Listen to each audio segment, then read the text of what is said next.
ഇന്ന് നമ്മോടൊപ്പമുള്ളത് Kerala state government IAS academy ഉൾപ്പെടെയുള്ള വിവിധ സ്ഥാപനങ്ങളിൽ 10 വർഷത്തിലധികം പ്രവൃത്തി പരിചയമുള്ള അധ്യാപകൻ കൂടിയായിട്ടുള്ള KA മജീദ് സാറാണ്. Welcome sir. നമ്മളെ സെക്രട്ടേറിയറ്റ് അസിസ്റ്റൻറ്റിൻ്റെ പോസ്റ്റിലേക്കുള്ള നോട്ടിഫിക്കേഷൻ ഈ വരുന്ന ഡിസംബറിൽ വരികയാണ്. അപ്പോൾ ഏതൊക്കെ ഡിപ്പാർട്ട്മെൻറ്റ് പോസ്റ്റുകളാണ് ഇതിൽ വരുന്നത്? സെക്രട്ടേറിയറ്റ് അസിസ്റ്റൻ്റ് എന്നൊരു പോസ്റ്റിനെ കുറിച്ച് പറയുമ്പോൾ ബേസിക്കലി സെക്രട്ടേറിയറ്റ് അസിസ്റ്റൻ്റ് എന്ന് പറയുന്നത് ഒരു സെക്രട്ടേറിയറ്റിലേക്ക് മാത്രമല്ല റിക്രൂട്ടിംഗ് നടക്കുന്നത്.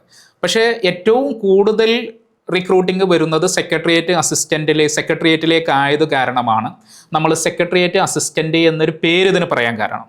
പക്ഷേ PSC ഔദ്യോഗികമായിട്ട് അതിൻ്റെ നോട്ടിഫിക്കേഷനിൽ പറയുന്നത് ഓഡിറ്റർ അല്ലെങ്കിൽ ഈ അസിസ്റ്റൻ്റ് ഓർ ഓഡിറ്റർ, ഈ പേരിലാണ് PSC അതിൻ്റെ നോട്ടിഫിക്കേഷനിൽ ഈ പോസ്റ്റിനെ കുറിച്ച് പറയുന്നത്.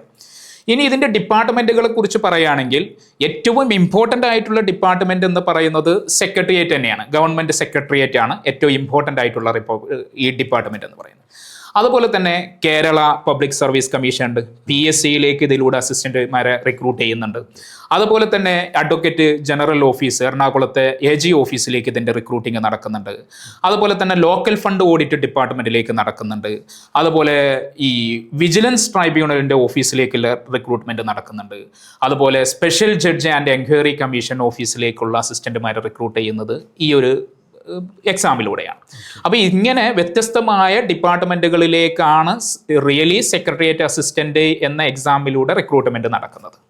ഓക്കെ സാർ, ഇപ്പോൾ സെക്രട്ടേറിയറ്റ് അസിസ്റ്റൻറ്റിലേക്കുള്ള പോസ്റ്റിനെ കുറിച്ച് പറഞ്ഞു. അപ്പോൾ എല്ലാ ഉദ്യോഗാർത്ഥികളും പ്രതീക്ഷിക്കുന്ന ഒരു കാര്യമുണ്ട്, എത്രയാണ് ഇതിൻ്റെ ഒരു സാലറി എന്നുള്ളത്, അതുപോലെ തന്നെ ഇതിൻ്റെ ഒരു ഏജ് ലിമിറ്റ്, പിന്നെ ഏതൊക്കെ ക്വാളിഫിക്കേഷനിലുള്ളവർക്ക് ഈ ഒരു സെക്രട്ടേറിയറ്റ് അസിസ്റ്റൻറ്റിൻ്റെ പോസ്റ്റ് തിരഞ്ഞെടുക്കാം. അപ്പോൾ ഇതും കൂടി സാറൊന്ന് ക്ലിയർ ആയിട്ട് പറഞ്ഞോളൂ. സെക്രട്ടേറിയറ്റ് അസിസ്റ്റൻ്റ് എന്ന പോസ്റ്റിനെ മാത്രമല്ല ഏതൊരു പോസ്റ്റിലേക്ക് വരുമ്പോഴും ജോബ് നമ്മൾ അന്വേഷിക്കുമ്പോൾ സ്വാഭാവികമായിട്ടും അതിൻ്റെ സാലറി എന്നുള്ളത് വളരെ ഇമ്പോർട്ടൻ്റ് ആയിട്ടുള്ളൊരു കാര്യമാണ്.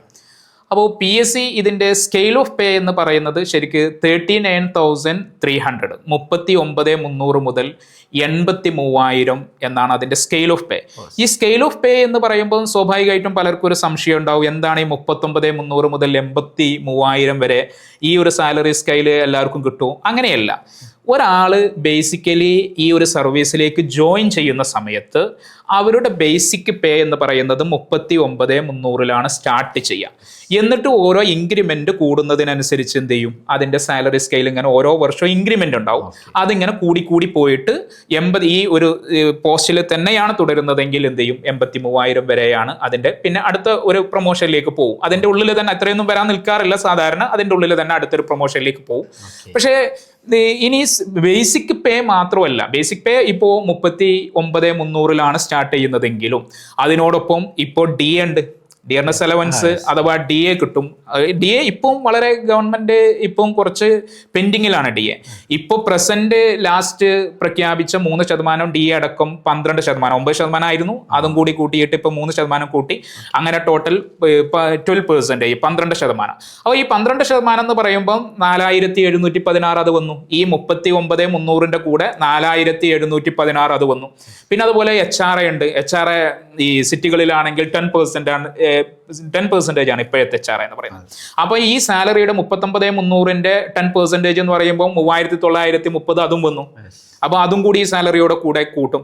അങ്ങനെ ടോട്ടൽ ഇപ്പോഴത്തെ കണക്കനുസരിച്ച് ഗ്രോസ് സാലറി എന്ന് പറയുന്നത് ഒരു സെക്രട്ടേറിയറ്റ് അസിസ്റ്റന്റിന് ജോയിൻ ചെയ്യുന്ന സമയത്ത് തന്നെ 47,946 മറ്റു ഈ അലവൻസുകളൊന്നും കൂട്ടാതെ ഈ പറഞ്ഞിരിക്കുന്ന basic pay plus DA plus HRA ഇത് കൂട്ടിക്കഴിഞ്ഞാൽ തന്നെ 47,946 അവരുടെ ആദ്യം ഒരു ജോയിൻ ചെയ്യുന്ന ഒരാൾക്ക് സാലറി എന്ന് പറയുന്നത്. ഇത് ഗ്രോസ് സാലറിയാണ്.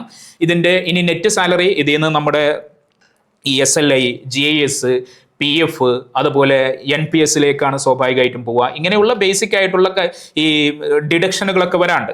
അത് കഴിഞ്ഞിട്ട് പിന്നെ അത് നമ്മൾ എത്രയാണ് ഇപ്പം PFലേക്ക് നമ്മൾ എത്രയാണ് എമൗണ്ട് ഇടുന്നത് അതിനനുസരിച്ചാണ് നമ്മുടെ സാലറി ഉണ്ടാവുക. ഓക്കെ, അത് നമുക്ക് എത്രയും കൂട്ടിയിടാം കുറച്ചുകൂടാം. മിനിമം ചെയ്യേണ്ട കാര്യങ്ങളുണ്ട്. അപ്പോൾ സ്വാഭാവികമായിട്ടും അറൗണ്ട് 40,000 അടുത്ത് എന്ത് ചെയ്യും, അല്ലെങ്കിൽ ഒരു നമ്മൾ എത്രയാണോ ചെയ്യുന്നത് അറൗണ്ട് 40,000. പക്ഷേ ഇതല്ല നമ്മൾ പ്രതീക്ഷിക്കേണ്ടത്. ഇപ്പോൾ ഉള്ള സാലറി കമ്മീഷൻ 2019 വന്ന് ഇനി അടുത്തൊരു എന്ത് ചെയ്യുന്നു, പേ റിവിഷൻ നടക്കാൻ പോവുകയാണ്. ആ പേ റിവിഷൻ വന്നു കഴിഞ്ഞാൽ ഉറപ്പായിട്ടും ഇപ്പം 39,300 ആണ് നമ്മുടെ basic scale of pay basic തുടങ്ങുന്നതെങ്കിൽ അത് എങ്ങനെയായാലും 50,000 എബവിലേക്ക് എന്ത് ചെയ്യും, അടുത്തൊരു സാലറി ഈ പേ റിവിഷൻ വരുന്നതോട് കൂടിയിട്ട് എന്ത് ചെയ്യും, ശമ്പള പരിഷ്കരണം വരുന്നതോട് കൂടിയിട്ട് പോവും. അപ്പൊ സ്വാഭാവികമായിട്ടും 50ന്റെ മുകളിലായിരിക്കും ബേസിക് പേ തുടങ്ങുന്നത്. പിന്നെ ഇതിന്റെ ഏജ് ആണ് അടുത്തൊന്ന് ചോദിച്ചത്. അപ്പൊ ഇതിന്റെ ഏജ് എന്ന് പറയുന്നത് PSC സാധാരണ എക്സാമുകൾക്കൊക്കെ പ്രഖ്യാപിച്ചിട്ടുള്ള ഏജ് തന്നെയാണ് 18 to 36, 38-36 ആണ് ഇതിന്റെ ഒരു ഏജ് ലിമിറ്റ് എന്ന് പറയുന്നത്. അതിൽ റിസർവേഷൻ കാറ്റഗറികൾക്ക് അതിൻ്റെതായ റിസർവേഷൻ ഉണ്ടാവും. അപ്പോൾ 18 അത് ജനറൽ കാറ്റഗറിയുടെ ഏജ് ആണ്. ഇപ്പോൾ ഈ 36 എന്ന് പറയുന്ന ജനറൽ, അപ്പോൾ OBC-കാർക്ക് അതിന്റെ 3 വർഷം ഉണ്ടാവും, SC/ST ആണെങ്കിൽ 5 വർഷം ഉണ്ടാവും, പിന്നെ മറ്റു വല്ല റിസർവേഷൻ ഉണ്ടെങ്കിൽ അതിനനുസരിച്ച് എന്ത് ചെയ്യും, റിസർവേഷൻ കിട്ടും. അപ്പോൾ ഇത് ഈ 18-36 എന്ന് പറയുന്നത് സാധാരണ ജനറൽ കാറ്റഗറിയുടേതാണ്. മറ്റുള്ള റിസർവേഷൻ കാറ്റഗറി അതിനനുസരിച്ചുണ്ടാവും. പിന്നെ ഇതിന്റെ ക്വാളിഫിക്കേഷൻ എന്ന് പറയുന്നത് റെക്കഗ്നൈസ്ഡ് യൂണിവേഴ്സിറ്റിയിൽ നിന്ന് ഒരു ഡിഗ്രി, ഏതെങ്കിലും അത് ഡിസ്റ്റന്റ് ആണോ അല്ലെങ്കിൽ റെഗുലർ ആണോ എന്നുള്ള, പ്രൈവറ്റ് ആണോ, ഇങ്ങനെയുള്ള കാര്യങ്ങളൊന്നും PSC പരിഗണിക്കുന്നില്ല. Any degree. അത് ഇനി പലരും ചോദിക്കാറുണ്ട്, BTech-കാർക്ക് അപേക്ഷിക്കാൻ പറ്റുമോ, അല്ലെങ്കിൽ നേഴ്സിംഗുകാർക്ക് അപേക്ഷിക്കാൻ പറ്റുമോ? എല്ലാ ഡിഗ്രിക്കാർക്കും അപേക്ഷിക്കാം. ഒരു റെക്കഗ്നൈസ്ഡ് യൂണിവേഴ്സിറ്റിയിൽ നിന്ന് ഡിഗ്രി നേടണം എന്നുള്ള റിക്വയർമെന്റ് മാത്രമേ PSC വെക്കുന്നുള്ളൂ. ഓക്കെ. അപ്പോൾ നമ്മൾ സെക്രട്ടേറിയറ്റ് അസിസ്റ്റന്റിന്റെ പോസ്റ്റിനെ കുറിച്ചും ഇതിന്റെ സാലറിനെ കുറിച്ച്, ഏജ് ലിമിറ്റ്, ക്വാളിഫിക്കേഷൻ എല്ലാം നമ്മൾ പറഞ്ഞു. അപ്പോൾ എന്തുകൊണ്ടാണ് ഉദ്യോഗാർത്ഥികൾ ഈ ഒരു സെക്രട്ടേറിയറ്റ് അസിസ്റ്റന്റ് എന്നുള്ളൊരു പോസ്റ്റ് ഇത്ര സ്പെഷ്യാലിറ്റി, അതായത് ഇതിനൊരു തിരഞ്ഞെടുക്കാനുള്ള ഒരു കാരണം എന്താണ്, ഇതിന്റെ ഒരു സ്പെഷ്യാലിറ്റി എന്താണ്? ഓക്കെ. സെക്രട്ടേറിയറ്റ് അസിസ്റ്റന്റ് എന്നൊരു പോസ്റ്റിനെ കുറിച്ച് പറയുകയാണെങ്കിൽ ഡിഗ്രി ലെവൽ പോസ്റ്റുകളിൽ നേടാൻ പറ്റിയ ഏറ്റവും പവർഫുൾ ആയിട്ടുള്ള പോസ്റ്റ് എന്ന് വേണമെങ്കിൽ നമുക്ക് പറയാൻ പറ്റും. KS കഴിഞ്ഞാൽ KS എന്ന് പറയുന്നത് ഇപ്പം 1 വന്നതിന് ശേഷം ഇതുവരെ പിന്നീട് വന്നിട്ടില്ല. അതിന് എപ്പോഴാണ് വരിക എന്ന് നമുക്കറിയില്ല. അതുപോലെ കമ്പാരിറ്റീവ്ലി ലെസ് റിക്രൂട്ട്മെന്റ് ആണ്. കഴിഞ്ഞ പ്രാവശ്യം നമുക്ക് എന്ത് ചെയ്യും, 105ഓളം കാൻഡിഡേറ്റ്സിനെ റിക്രൂട്ട് ചെയ്തു. പക്ഷേ ഇനി എത്ര പേരെ റിക്രൂട്ട് ചെയ്യുന്ന, എത്ര പോസ്റ്റ് ഒഴിവുണ്ട് നമുക്കറിയില്ല. അതുപോലെ LSGI സെക്രട്ടറിക്ക് ഇപ്പോൾ അടുത്തൊരു ഗസറ്റഡ് ഡയറക്റ്റ് ഗസറ്റിലേക്കുള്ള ഒരു റിക്രൂട്ട്മെന്റ് ആയിരുന്നു LSGI സെക്രട്ടറി എന്ന് പറയുന്നത്. അതിന്റെ പ്രിലിംസും മെയിൻസും കഴിഞ്ഞു. അതിന്റെ ഇന്റർവ്യൂയിലേക്ക് ഇനി നടക്കാനിരിക്കുകയാണ്. ഓക്കെ, ഇന്റർവ്യൂയിലേക്ക് വിളിക്കും. മെയിൻസിന്റെ റിസൾട്ട് പബ്ലിഷ് ചെയ്തിട്ടില്ല. അപ്പോൾ ഇതൊക്കെ പറയുകയാണെങ്കിൽ വളരെ കുറച്ച് പോസ്റ്റുകളേ ഉള്ളൂ. അതുപോലെ ഈ എപ്പോഴെങ്കിലുമൊക്കെ വരുന്ന എക്സാമുകളാണ്. പക്ഷെ സെക്രട്ടേറിയറ്റ് അസിസ്റ്റന്റ് എക്സാമിനെ കുറിച്ച് പറയുകയാണെങ്കിൽ ഇത് ഓരോ ലിസ്റ്റും തീരുമ്പോഴേക്കും സ്വാഭാവികമായിട്ടും അടുത്തൊരു ലിസ്റ്റ് പബ്ലിഷ് ചെയ്യണം PSC-ക്ക്. അപ്പോൾ ആ അർത്ഥത്തിൽ ഡിഗ്രി ലെവൽ, ഡിഗ്രി ക്വാളിഫിക്കേഷൻ ഉള്ള ഉദ്യോഗാർത്ഥികൾക്ക് നേടാൻ പറ്റുന്ന ഏറ്റവും പവർഫുൾ ആയിരിക്കുന്ന, ത്രില്ലിംഗ് ആയിട്ടുള്ള ഒരു പോസ്റ്റാണ് സെക്രട്ടേറിയറ്റ് അസിസ്റ്റന്റ് എന്ന് നമുക്ക് ധൈര്യമായിട്ട് പറയാം. അതിന് എന്തുകൊണ്ടാണ് കാരണം എന്ന് ചോദിച്ചാൽ, സാധാരണ ഗവൺമെന്റ് സർവീസുകൾക്കുള്ള എല്ലാ പ്രത്യേകതകളും ഇവിടെ ഉണ്ട്. ഒന്നിപ്പം നമ്മൾ സാലറിയെ കുറിച്ച് പറഞ്ഞല്ലോ, നല്ല സാലറിയാണ്. അതുപോലെ എല്ലാ ആനുകൂല്യങ്ങളും സെക്രട്ടേറിയറ്റ് അസിസ്റ്റന്റ് അല്ലെങ്കിൽ സെക്രട്ടേറിയറ്റുകാർക്ക് കഴിഞ്ഞിട്ടേ ബാക്കിയുള്ളവർക്ക് കിട്ടുള്ളൂ എന്ന് പറഞ്ഞാൽ, സെക്രട്ടേറിയറ്റ് അസിസ്റ്റന്റുമാർക്ക് നല്ല ആനുകൂല്യങ്ങളുണ്ട്, സാലറി, പെർക്സ്, ഇങ്ങനെയുള്ള കാര്യങ്ങളും. അതുപോലെ സാധാരണ സർക്കാർ ഉദ്യോഗസ്ഥർക്ക് കിട്ടുന്നതിനേക്കാളും നല്ല പ്രസ്റ്റീജ്, അതുപോലെ റെസ്പെക്ട് സമൂഹത്തിൽ തന്നെ. ഒരു സെക്രട്ടറി എവിടെ ജോലി ചെയ്യുന്ന സെക്രട്ടേറിയറ്റ് അസിസ്റ്റന്റ് എന്ന് പറയുമ്പോൾ അതിന് കിട്ടുന്നൊരു പ്രസ്റ്റീജ് ഉണ്ട്. അപ്പോൾ അതുപോലെ സമൂഹത്തിൽ നിന്ന് കിട്ടുന്നൊരു റെസ്പെക്ട് ഉണ്ട്. അപ്പോൾ നമ്മൾ എവിടെ ജോലി ചെയ്യുന്നു എന്ന് ചോദിക്കുമ്പോൾ അടുത്തൊരു സെക്രട്ടേറിയറ്റ് അസിസ്റ്റന്റ് പറയുന്നത്, ഞാൻ എന്നെ അസിസ്റ്റന്റ് ആയിട്ടല്ല സെക്രട്ടേറിയറ്റിൽ ജോലി ചെയ്യുന്നു എന്ന് പറയുമ്പോൾ കിട്ടുന്ന ഒരു പ്രിവിലേജ് ഉണ്ടല്ലോ. അപ്പോൾ അത് ഏറ്റവും പ്രധാനപ്പെട്ട ഒരു പോയിന്റ് തന്നെയാണ്. അതുപോലെ എല്ലാ സർക്കാർ ഉദ്യോഗങ്ങൾക്കും പറയുന്ന മോഡല് ജോബ് സെക്യൂരിറ്റി എന്ന് പറയുന്നത്, ഇപ്പൊ നമ്മൾ കോവിഡ് സമയത്ത് കണ്ടാണല്ലോ, സർക്കാർ സർവീസിന്റെ ഏറ്റവും വലിയ പ്രത്യേകത എന്ന് പറയുന്നത് നമ്മുടെ പെട്ടെന്ന് എന്ത് ചെയ്യാൻ പറ്റൂല, അതിന് കൃത്യമായിട്ടുള്ള ഒരാളെ ടെർമിനേറ്റ് ചെയ്യണമെങ്കിലോ റിമൂവൽ ചെയ്യണമെങ്കിലോ ഒക്കെ ഹൈ റിസ്ക് ആണ് എന്ന് പറഞ്ഞാൽ അത് നമുക്ക് ജോബ് സെക്യൂർ ആണ്. ആർക്കെങ്കിലും വന്നിട്ട് എപ്പോഴെങ്കിലും താങ്കൾ പോയിക്കോ എന്ന് പറയാൻ പറ്റില്ല. അത്രയും സെക്യൂർഡ് ജോബ് സെക്യൂരിറ്റി എന്ന് പറയുന്നത് വളരെ ഇമ്പോർട്ടൻ്റ്. അത് എല്ലാ സർക്കാർ സർവീസുകൾക്കും ഉണ്ട്. അത് ഈ സെക്രട്ടേറിയറ്റ് അസിസ്റ്റന്റിന് നമുക്ക് പറയാൻ പറ്റുന്ന കാര്യമാണ്, അതിന്റെ സ്റ്റെബിലിറ്റിയെ കുറിച്ചിട്ട്. പിന്നെ ഇതിന്റെ സ്പെഷ്യാലിറ്റി ആയിട്ട് പ്രത്യേകം പറയേണ്ടത് ഇതിന്റെ നാച്ചർ ആൻഡ് റെസ്പോൺസിബിലിറ്റിയാണ്. ഈ ഈ സെക്രട്ടേറിയറ്റ് അസിസ്റ്റന്റിൽ ജോയിൻ ചെയ്യുന്ന ഒരാൾക്ക് ഒരേ പോസ്റ്റിൽ തന്നെയല്ല, വ്യത്യസ്ത ഡിപ്പാർട്ട്മെന്റുകളിലൂടെ പോകാൻ, വ്യത്യസ്ത ഡിപ്പാർട്ട്മെന്റുകളുടെ നമ്മൾ ഏത് ഡിപ്പാർട്ട്മെന്റിലാണോ ജോയിൻ ചെയ്യുന്നത് അതിനനുസരിച്ച് ഡൈവേഴ്സിഫൈഡ് ആയിട്ടുള്ള വ്യത്യസ്തമായിട്ടുള്ള ഓപ്പർച്യൂണിറ്റികളുണ്ട്. അതിൻ്റെ കരിയർ ഗ്രോത്ത് എന്ന് പറയുന്നത്, അതിൻ്റെ പ്രൊമോഷൻ, ഹൈ പ്രൊമോഷൻ സാധ്യതയുള്ള വ്യത്യസ്ത രീതിയിലേക്ക് ഡെപ്യൂട്ടേഷനിലോ അതുപോലെ മറ്റു ഡിപ്പാർട്ട്മെന്റുകളിലേക്കൊക്കെ പോകാൻ പറ്റിയ വ്യത്യസ്ത ഓപ്പർച്യൂണിറ്റികളുണ്ട്. അതുപോലെ വർക്ക് ലൈഫ് ബാലൻസ് എന്ന് പറയുന്നത് ഏറ്റവും വലിയ ഇമ്പോർട്ടൻ്റ്. അപ്പോൾ ഒരു പ്രൈവറ്റ് കമ്പനിയിൽ നമുക്ക് ചിലപ്പോൾ ഇതിനേക്കാളും സാലറിയോട് കൂടിയിട്ട് ചിലപ്പോൾ ജോബ് കിട്ടിയേക്കാം. പക്ഷേ ഇതിൻ്റെ പ്രത്യേകത എന്താണെന്ന് ചോദിച്ചാൽ, അവിടെ ഹൈ സ്ട്രെസ് ആയിരിക്കും, നമ്മൾ ഒരുപാട് പ്രഷർ ചെയ്യുന്നുണ്ട്. പക്ഷെ അതൊക്കെ കമ്പയർ ചെയ്യുമ്പോൾ സർക്കാർ സർവീസ് എന്ന് പറയുന്നത് അത്രത്തോളം പ്രഷറൈസ്ഡ് ജോബ് അല്ല. അതുപോലെ നമുക്ക് വർക്ക് ലൈഫ്, നമുക്ക് അത്യാവശ്യം സർക്കാർ ഉദ്യോഗം കിട്ടാനാണ് പണി, കിട്ടിക്കഴിഞ്ഞാൽ പിന്നെ ലീവ് എടുക്കുക എന്ന് പറയാറുണ്ട്. സ്വാഭാവികമായിട്ടും അങ്ങനെ തന്നെ ഒരു പറച്ചിലുണ്ട്. അപ്പം എല്ലാ ഉദ്യോഗസ്ഥന്മാർക്കും കിട്ടുന്ന മോഡൽ ഒരുപാട് ടൈപ്സ് ഓഫ് ലീവ് അവിടെ ഉണ്ട്. ഓക്കെ, അപ്പോൾ ഈ പ്രത്യേകതകൾ നമുക്ക് വർക്ക് ലൈഫ് ബാലൻസ് ചെയ്യാൻ പറ്റും. നമുക്ക് 10 to 5 എന്നൊരു ഫ്രെയിമിൽ നിന്നുകൊണ്ട് നമുക്ക് വർക്ക് ചെയ്യാൻ പറ്റും നോർമലി, പ്രത്യേകിച്ച്. പക്ഷേ നമ്മൾ സർക്കാർ സർവീസുകളൊക്കെ എന്ത് ചെയ്യുന്നുണ്ട്, കൂടുതൽ പരിഷ്കരിച്ചു കൊണ്ടിരിക്കുന്നുണ്ട്. ഈ ഓഫീസായി മാറിയിട്ടുണ്ട്, അതുപോലെ ഒരുപാട് പരിഷ്കാരങ്ങൾ കൊണ്ടുവരുന്നുണ്ട്. അപ്പൊ അതിനനുസരിച്ചുള്ള മാറ്റങ്ങൾ സർക്കാർ സർവീസിലും വരുന്നുണ്ട്. പക്ഷെ എങ്കിലും ഇപ്പോൾ നിലവിലുള്ളതിൽ ഏറ്റവും സെക്യൂർഡ് ആയിട്ടുള്ള വർക്ക് ലൈഫ് ബാലൻസ് മെയിൻറ്റെയിൻ ചെയ്യാൻ പറ്റിയ, അതുപോലെ ഡൈവേഴ്സ് റെസ്പോൺസിബിലിറ്റി, ഒരു സെക്രട്ടേറിയറ്റ് അസിസ്റ്റന്റ് എന്ന് പറയുന്നത് മറ്റുള്ള സർക്കാർ സർവീസുകളെ അപേക്ഷിച്ച് ഒരുപാട് റെസ്പോൺസിബിലിറ്റി നമുക്കുണ്ട്. അതുപോലെ ഡിപ്പാർട്ട്മെന്റുകളിൽ നമുക്ക് വ്യത്യസ്ത ഡിപ്പാർട്ട്മെന്റുകളിൽ നമുക്ക് ഡെപ്യൂട്ടേഷനിൽ പോകാൻ പറ്റും പല ഡിപ്പാർട്ട്മെന്റുകളിലും. അതുപോലെ മ്യൂച്വൽ ട്രാൻസ്ഫറിലൂടെ, ഇപ്പോൾ ഫോർ എക്സാമ്പിൾ ഒരു ഫിനാൻസിൽ കിട്ടിയ ഡിപ്പാർട്ട്മെന്റിലേക്കാണ് നമുക്ക് സെക്രട്ടേറിയറ്റിൽ കിട്ടുന്ന ഒരാൾക്ക്, അതുപോലെ നമുക്ക് PSCയിലേക്ക് എന്ത് ചെയ്യാം, മ്യൂച്വൽ, ഇവിടുന്ന് ഒരാൾ ഇപ്പം സ്വാഭാവികമായിട്ടും ഈ തിരുവനന്തപുരം, കൊല്ലം ഈ ഒരു ജില്ലകളിൽ നിന്നാണ് ഒരാൾക്ക് ജോലി കിട്ടുന്നത് എന്ന് വിചാരിക്കാം. അവിടെ ജോലി കിട്ടുന്ന ഒരാൾ സ്വാഭാവികമായിട്ടും സെക്രട്ടേറിയറ്റ് അസിസ്റ്റന്റിൽ ജോലി ചെയ്യുന്നവർക്ക് കൂടുതൽ കംഫോർട്ട് ആയിരിക്കും. കാരണം അവിടെ തന്നെയാണ് അവർക്ക് ഡെയിലി പോയി വരാവുന്ന ദൂരേ ഉണ്ടാവുള്ളൂ. എന്നാൽ അതേസമയം ഒരു നോർത്ത് ജില്ലക്കാരെ സംബന്ധിച്ച്, ഇപ്പോൾ കാസർഗോഡ്, കണ്ണൂർ, മലപ്പുറം, കോഴിക്കോട് ഇവിടെയുള്ള ആളുകളെ സംബന്ധിച്ച് അവർ സ്വാഭാവികമായിട്ടും അവർക്ക് സെക്രട്ടേറിയറ്റിൽ ജോലി എന്ന് പറയുന്ന അഭിമാനം തന്നെയാണെങ്കിലും അതിനോടൊപ്പം അവർക്ക് സ്വന്തം നാട്ടിൽ ജോലി ചെയ്യാൻ പറ്റുന്നില്ല. അപ്പോൾ അവർക്ക് വേണമെങ്കിൽ ഈ PSCയിലേക്കോ അല്ലെങ്കിൽ അതുപോലെ ഇപ്പോൾ എറണാകുളക്കാർക്ക് എറണാകുളത്തേക്ക് നമ്മുടെ AG ഓഫീസിലേക്ക് പറഞ്ഞല്ലോ, ഇങ്ങനെ മ്യൂച്വൽ ട്രാൻസ്ഫർ നടത്തിയിട്ട് എന്ത് ചെയ്യാം, നമുക്ക് പോയി മാറ്റാൻ പറ്റും ഡിപ്പാർട്ട്മെന്റ്. അപ്പൊ ഇങ്ങനെയുള്ള ഒരുപാട് ഓപ്ഷനുകൾ എന്ത് ചെയ്യുന്നുണ്ട്, ഇവിടെയുണ്ട്. അതോടൊപ്പം തന്നെ ഞാൻ നേരത്തെ പറഞ്ഞ മോഡല് ഏറ്റവും കൂടുതൽ മറ്റുള്ള KASനെയും LSTI സെക്രട്ടറിയെയും അതുപോലെയുള്ള പോസ്റ്റുകളൊക്കെ അപേക്ഷിച്ച് ഡിഗ്രി ലെവൽ പോസ്റ്റുകളിൽ ഏറ്റവും കൂടുതൽ റിക്രൂട്ടിംഗ് നടക്കുന്നത് സെക്രട്ടേറിയറ്റ് അസിസ്റ്റന്റിലേക്കാണ്. ഈ 2025, 26, 27 വർഷങ്ങളിൽ ഏറ്റവും കൂടുതൽ റിട്ടയർമെന്റ് വരാൻ സാധ്യതയുള്ള വർഷം കൂടിയാണ്. ആ ഒരു അർത്ഥത്തിലും കൂടി 2024 ഈ ഡിസംബറിൽ നോട്ടിഫിക്കേഷൻ വരുന്ന സമയത്ത്, PSC നോട്ടിഫിക്കേഷൻ വരുന്ന സമയത്ത് അടുത്തൊരു ലിസ്റ്റിൽ നിന്ന് ഏറ്റവും കൂടുതൽ റിക്രൂട്ടിംഗ് നടക്കുവാൻ സാധ്യതയുള്ള ഒരു നോട്ടിഫിക്കേഷനും കൂടിയാണ്. അതുകൊണ്ട് ഉദ്യോഗാർത്ഥികളെ സംബന്ധിച്ച് ഏറ്റവും നല്ല ഒരു ഗോൾഡൻ ഓപ്പർച്യൂണിറ്റി ആയിട്ട് എന്ത് ചെയ്യണം, ഇതിനെ കാണണമെന്നാണ് ഞാൻ പറയുന്നത്. ശരിയാണ് സാർ. ഇപ്പോൾ സെക്രട്ടേറിയറ്റ് അസിസ്റ്റന്റിന്റെ പ്രൊമോഷനെ കുറിച്ച് പറഞ്ഞു. അപ്പോൾ ഏതൊക്കെ രീതിയിലാണ് ഇതിന്റെ പ്രൊമോഷൻ വരുന്നത്, അതൊന്ന് വിശദമായിട്ട്. സെക്രട്ടേറിയറ്റ് അസിസ്റ്റന്റിന്റെ പ്രൊമോഷൻ സാധ്യതകൾ ഞാൻ വെറുതെ പറഞ്ഞല്ല. സെക്രട്ടേറിയറ്റ് അസിസ്റ്റന്റിന് നല്ല പ്രൊമോഷൻ, മറ്റുള്ളതിനെ അപേക്ഷിച്ച് നല്ല പ്രൊമോഷൻ സാധ്യതയുള്ള പോസ്റ്റാണ്. ഒരു സെക്രട്ടേറിയറ്റ് അസിസ്റ്റന്റ് ആയിട്ട് ജോലിയിൽ പ്രവേശിക്കുന്ന ഒരാള് പിന്നെ അടുത്തതായിട്ട് സെക്ഷൻ ഓഫീസർ എന്ന് പറയുന്നത് ഗസറ്റഡ് പോസ്റ്റ് ആണ്. പക്ഷെ ഡയറക്റ്റ് ഗസറ്റഡ് പോസ്റ്റിലേക്കല്ല ഈ അസിസ്റ്റന്റ് ആയിട്ട് ഈ ജോലിയിൽ പ്രവേശിക്കുന്ന ഒരാൾ സീനിയർ ഗ്രേഡ് അസിസ്റ്റന്റ് ആയിട്ട് വരും. അതുപോലെ അസിസ്റ്റന്റ് സെക്ഷൻ ഓഫീസർ തൊട്ടത്തായുള്ള പോസ്റ്റാണ്. അത് കഴിഞ്ഞാൽ പിന്നീട് പോകുന്ന സെക്ഷൻ ഓഫീസർ. ഈ സെക്ഷൻ ഓഫീസർ എന്ന് പറയുന്ന പോസ്റ്റ് ഗസറ്റഡ് പോസ്റ്റ് ആണ്. ഓക്കെ, ആദ്യം ഈ സെക്രട്ടേറിയറ്റ് അസിസ്റ്റന്റിൽ എൻട്രി വന്ന ഒരാൾ സെക്ഷൻ ഓഫീസർ ആവുന്നതോട് കൂടിയിട്ട് പിന്നെ ഈ ഒരു ഗസറ്റഡ് പോസ്റ്റിലേക്ക് എത്താൻ പോവാണ്. ഓക്കെ, അപ്പോൾ ഈ ഗസറ്റഡ് പോസ്റ്റ് ആണ് സെക്ഷൻ ഓഫീസർ. അത് കഴിഞ്ഞാൽ പിന്നീട് അണ്ടർ സെക്രട്ടറി ഉണ്ട്, ഡെപ്യൂട്ടി സെക്രട്ടറി ഉണ്ട്, ജോയിന്റ് സെക്രട്ടറി ഉണ്ട്.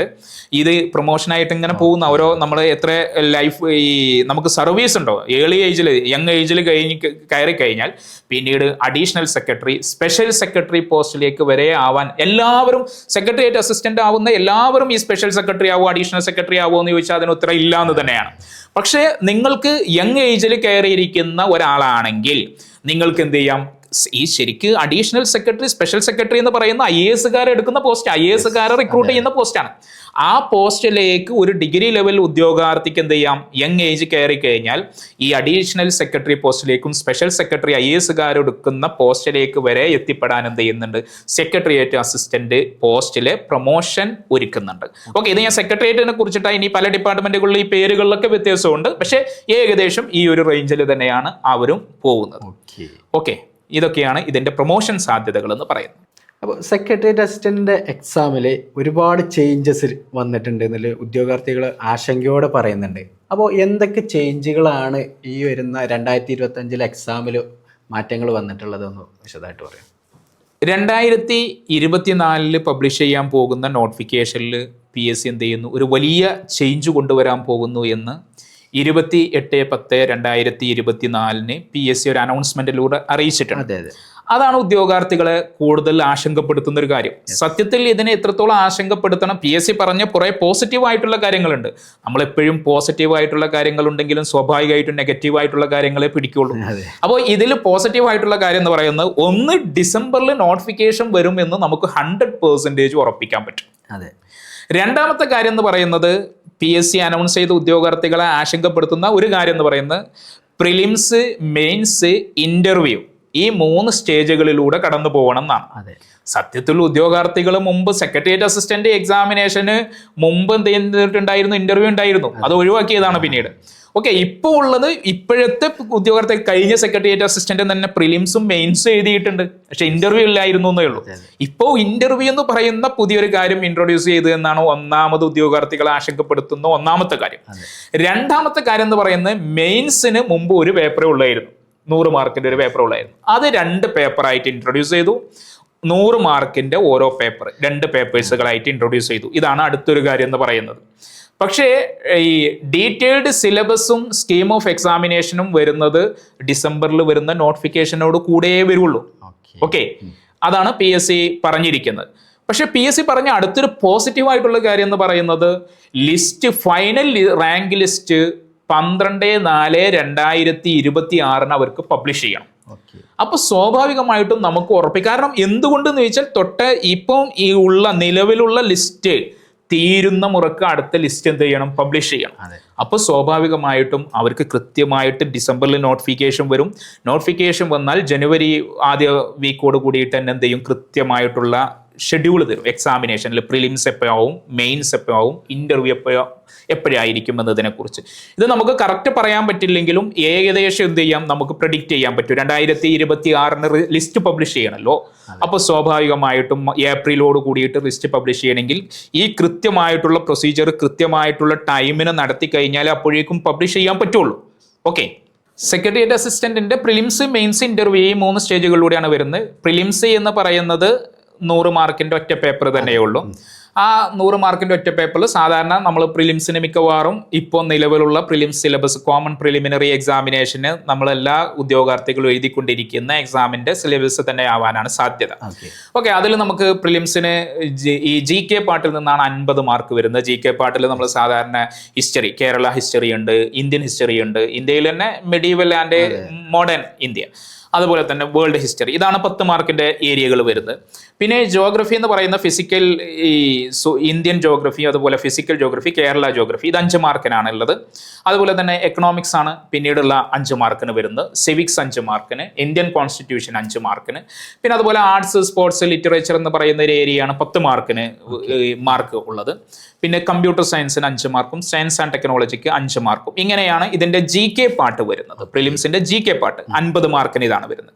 ഈ പ്രിലിംസിന്റെ രണ്ടാമത്തെ പാർട്ട് എന്ന് പറയുന്ന ആപ്റ്റിറ്റ്യൂഡ് പാർട്ടാണ്. 50 മാർക്കിനുള്ള ചോദ്യങ്ങൾ വരുന്ന ഈ ഒരു ഭാഗത്തു നിന്നാണ്. ഇതിൽ മെയിൻലി വരുന്ന simple arithmetic and mental ability 20 മാർക്കിന്, അതുപോലെ ജനറൽ ഇംഗ്ലീഷ് ആണ് 20 മാർക്കിന് വരുന്നത്. റീജിയണൽ ലാംഗ്വേജ് അഥവാ നമ്മെ സംബന്ധിച്ച് പറയുകയാണെങ്കിൽ മലയാളം, തമിഴ്, കന്നഡ, മലയാളത്തിൽ നിന്ന് ഈ ഭാഗത്ത് നിന്ന് 10 മാർക്കിനുള്ള ചോദ്യങ്ങളാണ് വരുന്നത്. പക്ഷേ ഈ ഒരു ചോദ്യത്തെ സംബന്ധിച്ച് പറയുകയാണെങ്കിൽ GK പാർട്ടിനെ സംബന്ധിച്ച് അത് ചിലപ്പോൾ ടഫായി കഴിഞ്ഞാൽ എല്ലാവർക്കും അതിൽ വലിയ ഒരു ചേഞ്ച് എന്ത് ചെയ്യാൻ പറ്റില്ല, നമുക്ക് വരുത്താൻ പറ്റിയില്ല ഉദ്യോഗാർത്ഥികളെ സംബന്ധിച്ച്. കാരണം ടഫായ സ്വാഭാവികമായിട്ടും അതെല്ലാവർക്കും ടഫാവും, ഈസിയായ എല്ലാവർക്കും ഈസി ആയിട്ടുള്ള. എന്നാൽ നമുക്ക് വലിയൊരു സ്കോറിങ്ങിൽ വലിയൊരു മാറ്റം വരുത്താൻ നമുക്ക് ഉറപ്പിക്കാൻ പറ്റിയ 100% എഫേർട്ട് എടുത്തു കഴിഞ്ഞാൽ റിസൾട്ട് ഉണ്ടാക്കാൻ പറ്റിയ ഒരു ഏരിയ എന്ന് പറയുന്നത് ഈ ആപ്റ്റിറ്റ്യൂഡ് പാർട്ടാണ്. കാരണം അവിടെ ഒരു ലെവൽ എപ്പോഴും PSC മെയിൻറ്റെയിൻ ചെയ്യുന്നുണ്ട്. അവിടെ ഈ അരിത്മാറ്റിക്, മെന്റൽ എബിലിറ്റി, റീസണിങ് പാർട്ടിൽ നിന്ന് 20 മാർക്കിനുള്ള ചോദ്യം നിങ്ങൾ പഠിച്ചു കഴിഞ്ഞാൽ ഏകദേശം നല്ല പഠിച്ച വെൽ പ്രിപ്പയർഡ് ആയിട്ടുള്ള ഒരു ഉദ്യോഗാർത്ഥിക്ക് 20ൽ 20 തന്നെ സ്കോർ ചെയ്യാൻ പറ്റും. അറ്റ്ലീസ്റ്റ് ഇനി ആവറേജ് ശരാശരി കാരണം ഒരു 15+ മാർക്ക് എന്ത് ചെയ്യാൻ പറ്റും, നമുക്ക് സ്കോർ ചെയ്യാൻ പറ്റിയ ഏരിയ. അതുപോലെ തന്നെ ഇംഗ്ലീഷിലും അങ്ങനെ തന്നെയാണ്. നമ്മൾ പ്രിപ്പയർഡ് ആയി കഴിഞ്ഞാൽ വൊക്കാബുലറിയിൽ ചിലപ്പോൾ അത്ര പരിചയമില്ലാത്ത ചില വാക്കുകളൊക്കെ ചോദിച്ചു കഴിഞ്ഞാൽ ചിലപ്പോൾ ചെറിയ പ്രശ്നങ്ങൾ വരുമെങ്കിലും 15+ ഒരു ആവറേജ് ഉദ്യോഗാർത്ഥിക്കും 18+ ഒരു വെൽ പ്രിപ്പയർഡ് ആയിട്ടുള്ള ഉദ്യോഗാർത്ഥിക്ക് സ്കോർ ചെയ്യാൻ പറ്റുന്ന ഏരിയയാണ്. അതുപോലെ റീജിയണൽ ലാംഗ്വേജും ഇവിടെ വലിയ മാറ്റങ്ങളൊന്നും വന്നിട്ടില്ല. എന്നാൽ GK പാർട്ടിൽ എന്ത് ചെയ്തിട്ടുണ്ട്, ചോദ്യങ്ങളുടെ രീതി, സ്റ്റേറ്റ്മെന്റ് ക്വസ്റ്റ്യൻസ്, ഇതൊക്കെ ടാക്കിൾ ചെയ്യുന്ന രീതികൾ നമ്മൾ കൃത്യമായിട്ട് പഠിക്കേണ്ടതുണ്ട്, അറ്റൻഡ് ചെയ്യേണ്ടതുണ്ട്. അടുത്ത് പ്രിലിംസ് കഴിഞ്ഞാൽ പിന്നെ വരുന്ന ഏരിയ എന്ന് പറയുന്നത് മെയിൻസ് ആണ്. മെയിൻസിൽ ഇവിടെ നല്ലൊരു ചേഞ്ച് വന്നിട്ടുണ്ട്. സിലബസിലും പാറ്റേണിലും ഒക്കെ ചേഞ്ച് വരും എന്ന് തന്നെയാണ് നമ്മൾ പ്രതീക്ഷിക്കുന്നത്. ചേഞ്ച് ഉണ്ട് എന്ന് PSC പറഞ്ഞിട്ടുണ്ട്. ഒന്ന്, മെയിൻസിൽ ഇപ്പം അനൗൺസ് ചെയ്തതനുസരിച്ച് എന്തായാലും 2 പേപ്പറുകൾ ഉണ്ട് എന്ന് പറഞ്ഞിട്ടുണ്ട്. അപ്പൊ അവിടെയാണ് ഒരു ബിഗ് ചേഞ്ച്, ഒരു നല്ലൊരു മാറ്റം ഉദ്യോഗാർത്ഥികളെ ആശങ്കപ്പെടുത്തുന്ന ഒരു കാര്യം എന്ന് പറയുന്നത്. അവിടെ വന്നിരിക്കുന്ന ഒന്നാമത്തെ മാറ്റം എന്ന് പറയുന്നത് നമുക്ക് ഈ 2 പേപ്പർ ഇൻട്രൊഡ്യൂസ്, മുമ്പ് ഒരു പേപ്പർ ഉള്ളായിരുന്നു മെയിൻസിന്, അത് 2 പേപ്പറാക്കി. ഇപ്പൊ 2 പേപ്പറിൽ ഓൾറെഡി ഉദ്യോഗാർത്ഥികൾ, മെജോറിറ്റി ഡിഗ്രി ലെവൽ ഉദ്യോഗാർത്ഥികൾ എന്ത് ചെയ്തിട്ടുണ്ട്, ഇപ്പം ഈ LSTI സെക്രട്ടറിയുടെ മെയിൻസ് എക്സാം ഓൾറെഡി അവർ അറ്റൻഡ് ചെയ്തിട്ടുണ്ട് 2 പേപ്പേഴ്സുകൾ വെച്ചിട്ട്. അപ്പൊ LSTI മെയിൻസിന് 2 പേപ്പറുകൾ അവർ അതേ ഒരു രീതിയിലാവാനാണ് സാധ്യത. ഒരു പക്ഷേ അവിടെ LSTI ഈ സെക്രട്ടറിക്ക് ആ ജോബ് നാച്ചുറായിട്ട് ബന്ധപ്പെട്ട സ്പെഷ്യൽ ടോപ്പിക്സുകളാണ് ചോദിച്ചതെങ്കിൽ ഒന്നാമത്തെ പേപ്പറും മിക്കവാറും ഏകദേശം ഡിഗ്രി പ്രിലിംസിന് നമ്മൾ അറ്റൻഡ് ചെയ്ത ആ ടോപ്പിക്സുകളൊക്കെ തന്നെയാണ് ഒന്നാമത്തെ പേപ്പറിൽ വരാൻ സാധ്യത. ഇനി രണ്ടാമത്തെ പേപ്പറിലാണ് സ്പെഷ്യൽ ടോപ്പിക്സ്. അതിലിപ്പം വരാൻ നമുക്ക് പ്രതീക്ഷിക്കാൻ പറ്റുന്ന ഏരിയകൾ എന്ന് പറയുന്നത് അവിടെ ഈ പറഞ്ഞ മുകളിൽ ഈ ഇന്ത്യൻ എക്കോണമി സെപ്പറേറ്റ് തരാം, ഇന്ത്യൻ പൊളിറ്റി സെപ്പറേറ്റ് തരാം, അതുപോലെ ഈ Kerala governance and system of administration, അതുപോലെ ഇമ്പോർട്ടൻ്റ് ആക്ട്സുകൾ, അതുപോലെ സർവീസ് റിലേറ്റഡ് ആയിട്ടുള്ള KSR, KCSCCA റൂള്, ഇങ്ങനെ തുടങ്ങിയ കാര്യങ്ങൾ ചിലപ്പം കൊണ്ടുവരാൻ സാധ്യതയുണ്ട്. പക്ഷെ അത് നമുക്ക് 100% ഉറപ്പിക്കാൻ പറ്റില്ല. നമുക്ക് കൂടുതലൊന്നും വെയിറ്റ് ചെയ്യേണ്ടതായി ഈ ഡിസംബർ ലാസ്റ്റോട് കൂടിയിട്ട് നോട്ടിഫിക്കേഷൻ വരാൻ പോകുന്നതാണ്. അപ്പം നോട്ടിഫിക്കേഷൻ വന്നതിന് ശേഷം നമുക്ക് കൃത്യമായിട്ട് എന്ത് ചെയ്യാൻ പറ്റും, സിലബസ് അവൈലബിൾ ആണ്. അപ്പോൾ അതിനെക്കുറിച്ച് ഉദ്യോഗാർത്ഥികൾ എന്ത് ചെയ്യേണ്ട, ഒരു ആശങ്കപ്പെടേണ്ട യാതൊരു കാര്യവുമില്ല. നിങ്ങൾ ഓൾറെഡി അറ്റൻഡ് ചെയ്ത കാര്യങ്ങളാണ് അധിക ഭാഗങ്ങളും. ഇനി പുതിയതായിട്ട് എന്തെങ്കിലും ഇൻട്രൊഡ്യൂസ് ചെയ്താൽ അത് ഒരു ഉദ്യോഗാർത്ഥിക്ക് മാത്രമല്ലല്ലോ, എല്ലാവർക്കും ഈക്വൽ വെയിറ്റേജ് തന്നെയാണ്. അതുകൊണ്ട് എല്ലാവരും ഇത് അഡ്രസ് ചെയ്തേ മതിയാവും. എല്ലാവർക്കും പുതിയതായാൽ, അല്ലെങ്കിൽ എല്ലാവരും അറ്റൻഡ് ചെയ്ത കാര്യങ്ങൾ തന്നെയാണ്.